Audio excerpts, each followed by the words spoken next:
Hello बच्चों आज इस लेक्चर में हम लोग पढ़ने वाले हैं द्विध्रुव के कारण निरक्षीय स्थिति में तीव्रता। ठीक है, इसके पहले लेक्चर में, इसके पिछला जो लेक्चर था उसमें हम लोगों ने सीखा था द्विध्रुव के कारण अक्षीय स्थिति में तीव्रता क्या होती है, कितनी होती है। ठीक है, तो चलिए ये भी डेरिवेशन बहुत इंपॉर्टेंट है। इसके पहले वाला डेरिवेशन जो था वो भी इंपॉर्टेंट था, और जो आज हम लोग पढ़ने वाले हैं ये भी बहुत इंपॉर्टेंट है। तो इसे हमें अच्छे ध्यान समझना है। द्विध्रुव के कारण निरक्षीय स्थिति में तीव्रता कितनी होती है। निरक्षीय स्थिति क्या होती है? द्विध्रुव के लंबार्धक पर यदि कोई बिंदु स्थित होता है, ठीक है, ये द्विध्रुव है, इस द्विध्रुव के लंबार्धक पर, लंबार्धक मतलब ये इसका मध्य बिंदु है और इसको दो बराबर भागों में बांट रहा है। तो अगर कोई बिंदु इस द्विध्रुव के लंबार्धक पर स्थित है, बाइसेक्टर पे स्थित है, हमें इस बिंदु पे तीव्रता निकालनी। तो मान लो एक बिंदु P है जहाँ पे हमें तीव्रता निकालनी। देखिए माना AB एक वैद्युत द्विध्रुव है जो +Q और -Q आवेशों से मिलकर बना है। ठीक है, बनी है नहीं, बना है। आवेशों के बीच की दूरी अपन ने 2L मानी है। इन दोनों आवेशों के बीच की दूरी कितनी? 2L है। द्विध्रुव के मध्य बिंदु O से R दूरी पर इसके निरक्ष पर एक बिंदु P है। ठीक है, द्विध्रुव के मध्य बिंदु O से R दूरी पर इसके निरक्ष मतलब लंबार्धक पर, है ना, लंबार्धक पर एक बिंदु P है जहां पर विद्युत क्षेत्र की तीव्रता ज्ञात करनी है। ठीक है, ये चलिए अब हम एक एक करके हम लोग तीव्रता निकालते हैं। सबसे पहले इस बिंदु पर तीव्रता, कॉन्सेप्ट ये है कि हमें +Q आवेश का यहाँ पे तीव्रता निकाली और -Q आवेश का यहाँ पे तीव्रता निकालनी है। ठीक है, तो सबसे पहले हम लोग निकालेंगे +Q आवेश के कारण तीव्रता। इस तरह हम लोग -Q आवेश के कारण निकालेंगे इस बिंदु P पर। तो बिंदु P पर तीव्रता देखो, बिंदु P पर तीव्रता निकालना है +Q आवेश के कारण, +Q आवेश के कारण कितनी होगी? मान लेते हैं वो E1 है, E1 1/4πε। मान लेते हैं कि ये द्विध्रुव के प्रवर्तकांक के माध्यम में रखा है ना। माना कि यह द्विध्रुव, यह मान लेते हैं, माना कि यह द्विध्रुव के परावर्तकांक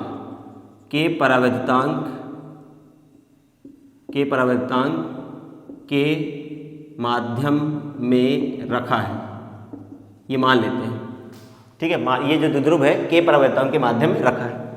तो यह आ जाएगा E1 1/4πε0 के Q अपॉन इस +Q आवेश का बिंदु P पर तीव्रता कितनी होगी? 1/4πε के Q, है ना, Q/r²। R होता है बिंदु A से P की दूरी, AP का वर्ग, यही होता है ना बिंदु आवेश के कारण। बिंदु आवेश है, इससे R दूरी पर तीव्रता का जो सूत्र है, इस बिंदु पर तीव्रता का सूत्र होता है 1/4πε। अगर माध्यम है तो K भी लेना है, Q/दूरी का स्क्वायर, इस आवेश से इस बिंदु P की दूरी, यही होता है सूत्र। ठीक है, तो इस आवेश से इस बिंदु की दूरी, अब भाई इस +Q आवेश से इस बिंदु P की दूरी कितनी है? AP के बराबर है, A से P तक की दूरी, तो AP का वर्ग, यही होगा ना, AP का वर्ग। अब हमें AP का मान निकालना पड़ेगा। अच्छा, इसकी दिशा कहाँ होगी, कैसे पता चलेगा?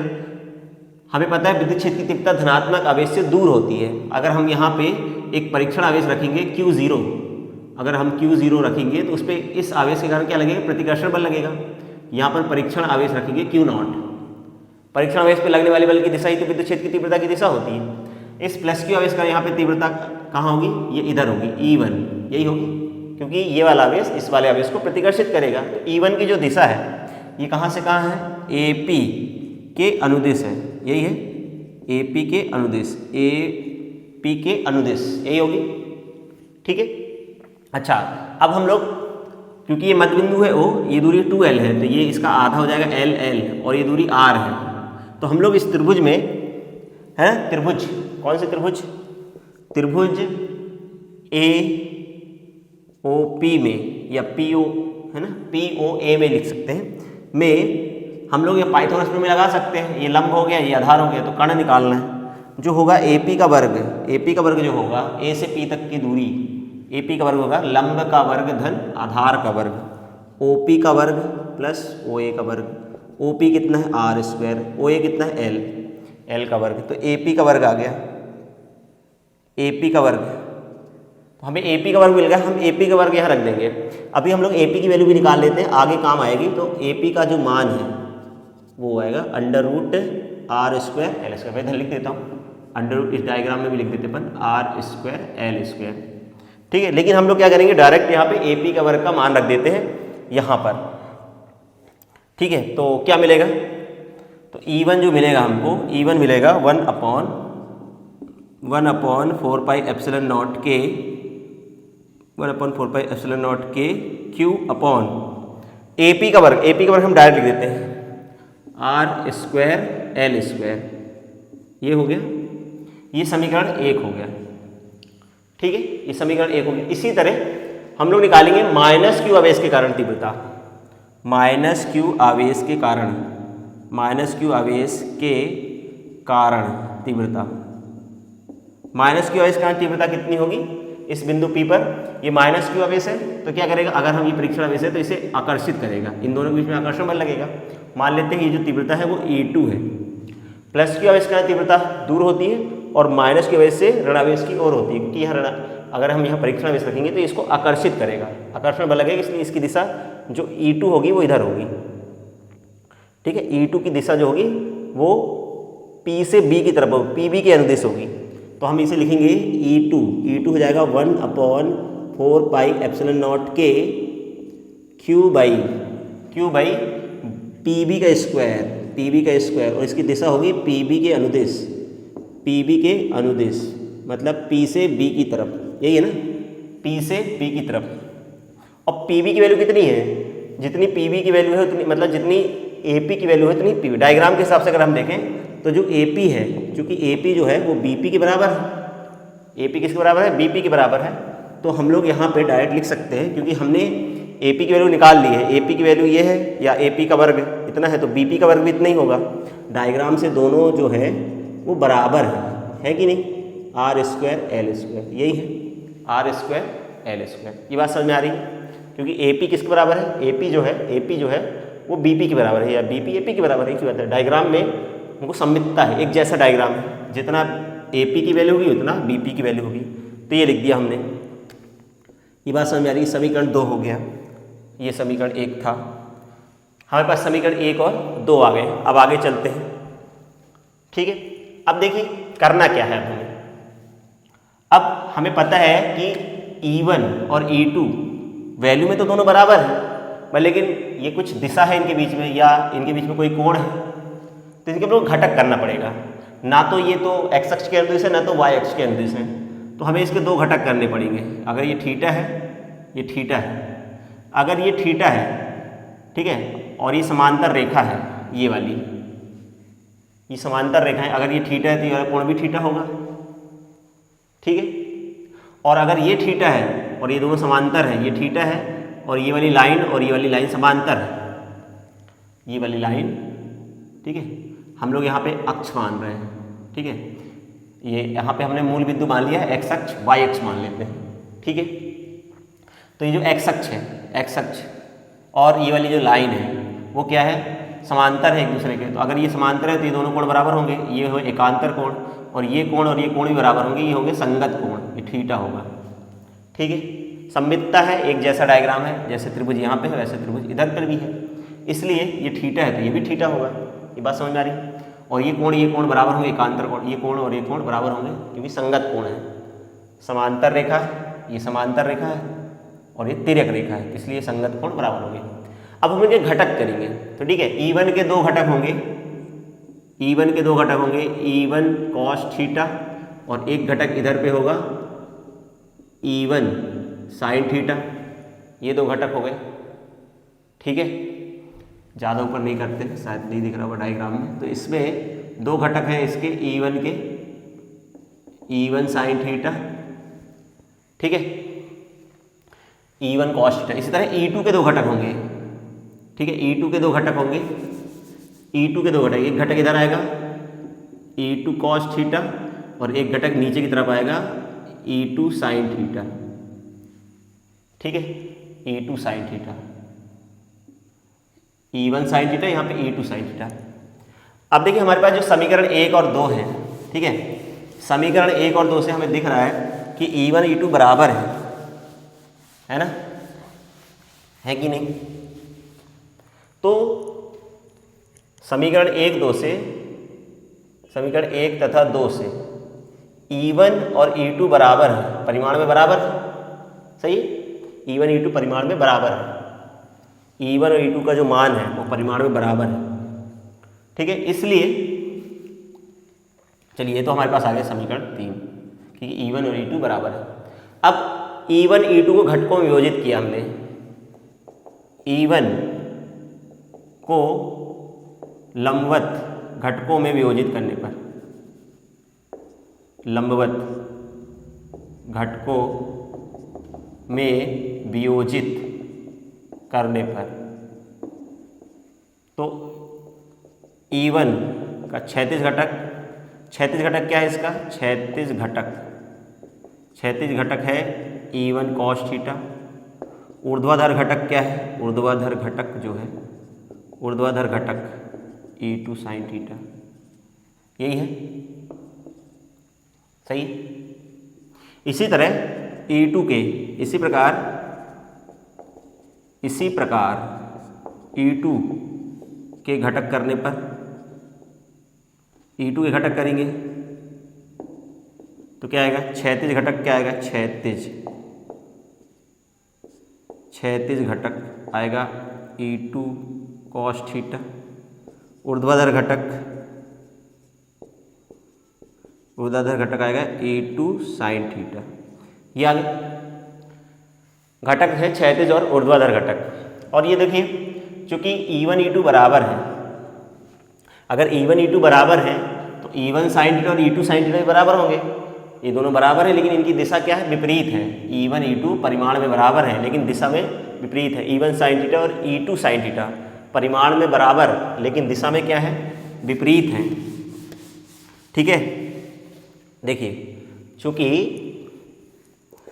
E1 बराबर है E2 के, इसलिए E1 sin थीटा बराबर E2 sin थीटा होगा क्योंकि E1 E2 बराबर है तो E1 sin थीटा और E2 sin थीटा दोनों तरफ sin थीटा से गुणा कर दिए मान लो, तो E1 sin थीटा और E2 sin थीटा परिमाण में बराबर है, लेकिन है ना, तो चूंकि E1 sin थीटा तथा E2 sin थीटा परिमाण में तो बराबर है, परिमाण में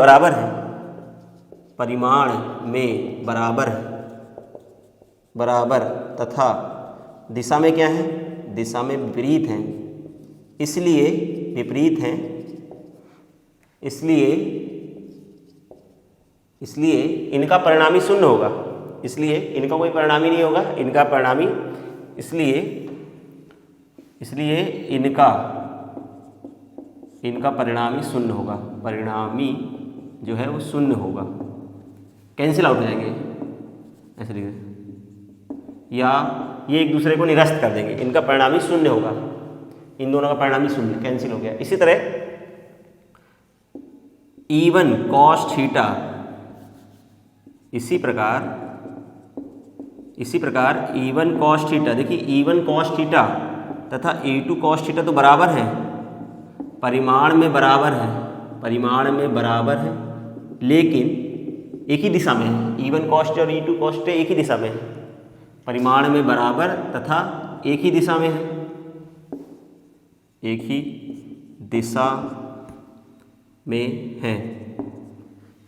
दिशा है, इसलिए ये जुड़ जाएंगे, इसलिए इनका योग होगा, ये निरस्त नहीं करेंगे, इसलिए है ना। इसी प्रकार E1 cos थीटा और E2 cos थीटा परिमाण में बराबर तथा एक ही दिशा में है, अतः ये जुड़ जाएंगे,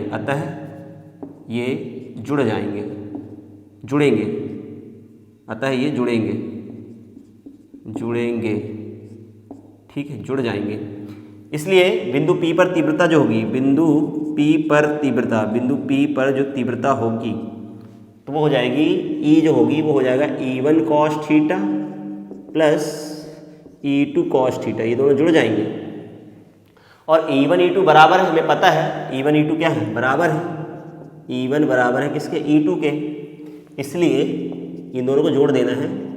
तो हम लोग क्या करेंगे, E2 की जगह E1 लिख दो, E2 की जगह क्या लिख दें, E1, क्योंकि E1 E2 बराबर है तो इसलिए हम इसे लिख सकते हैं 2E1 cos थीटा। क्या लिख सकते हैं, 2E1 cos थीटा लिखा जा सकता है, लिख सकते हैं,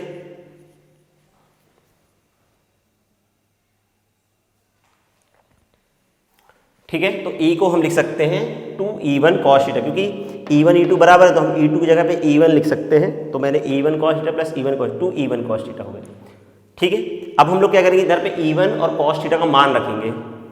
ठीक है, तो सबसे पहले हम लोग cos थीटा का मान निकाल लेते हैं त्रिभुज में, इसी वाले त्रिभुज में, किसी एक त्रिभुज में, त्रिभुज POA में या AOP में cos थीटा का मान निकालेंगे। इस वाले त्रिभुज में cos थीटा क्या होता है, आधार बटे कर्ण। आधार हो गया L और कर्ण कितना है, तो आधार हो गया L, कर्ण हो गया √r²L²। ये हो गया, cos थीटा का मान आ गया।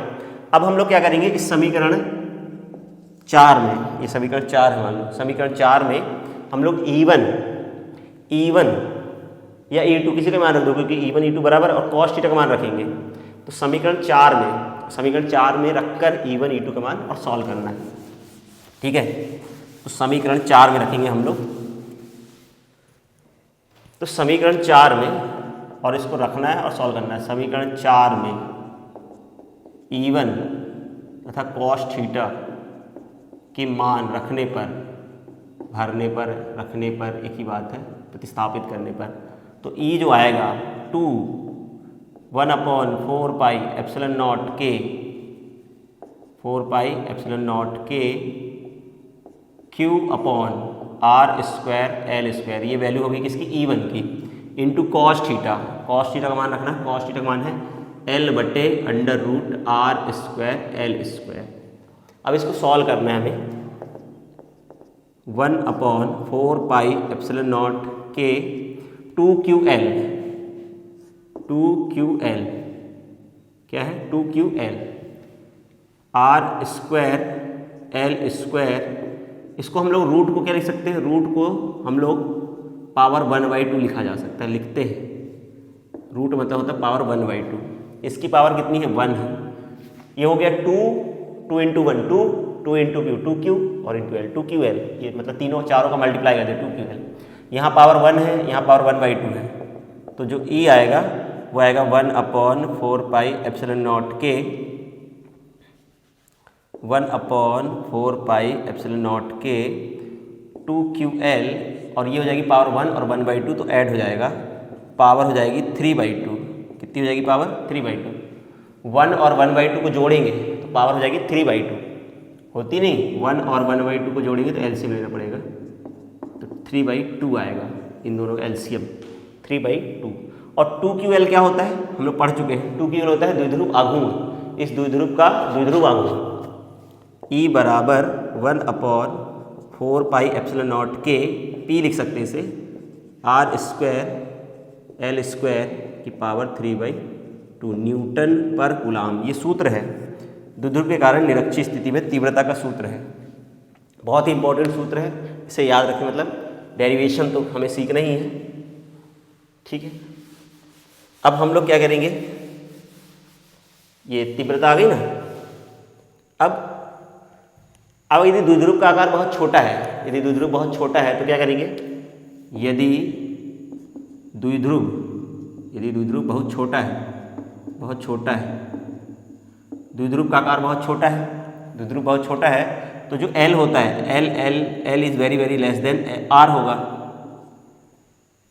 यदि द्विध्रुव बहुत छोटा है तो हम लोग क्या करेंगे, छोटा है, तब L² को नगण्य मानेंगे, नगण्य छोड़ देंगे, नगण्य मानने पर, ठीक है, नगण्य मानने पर हम लोग नगण्य मान लेंगे, तो L² को 0 कर देंगे तो क्या मिलेगा, 1/4πε0 के P अपॉन L² को 0 रखेंगे तो r² की पावर 3/2, 2 से 2 कट जाएगा तो E आ जाएगा 1/4πε0 के P अपॉन r³ न्यूटन पर कूलाम।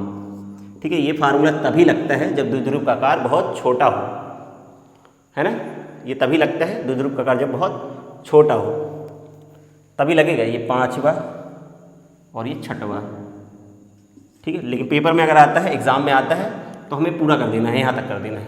यदि द्विध्रुव बहुत छोटा है या द्विध्रुव का आकार बहुत छोटा है तो हम लोग इस यहाँ तक हम लोग डेरिवेट कर देंगे, पूरा डेरिवेट कर दो। और वायु के लिए क्या होगा, वायु के लिए वायु या निर्वात के लिए, ये भी कर दो, निर्वात के लिए पूरा करो, पूरा एक नंबर भी ना कटे। के की वैल्यू कितनी लेते हैं 1, तो यहाँ पर रख दोगे ई हो जाएगा 1/4 pi epsilon not P upon R की पावर 3।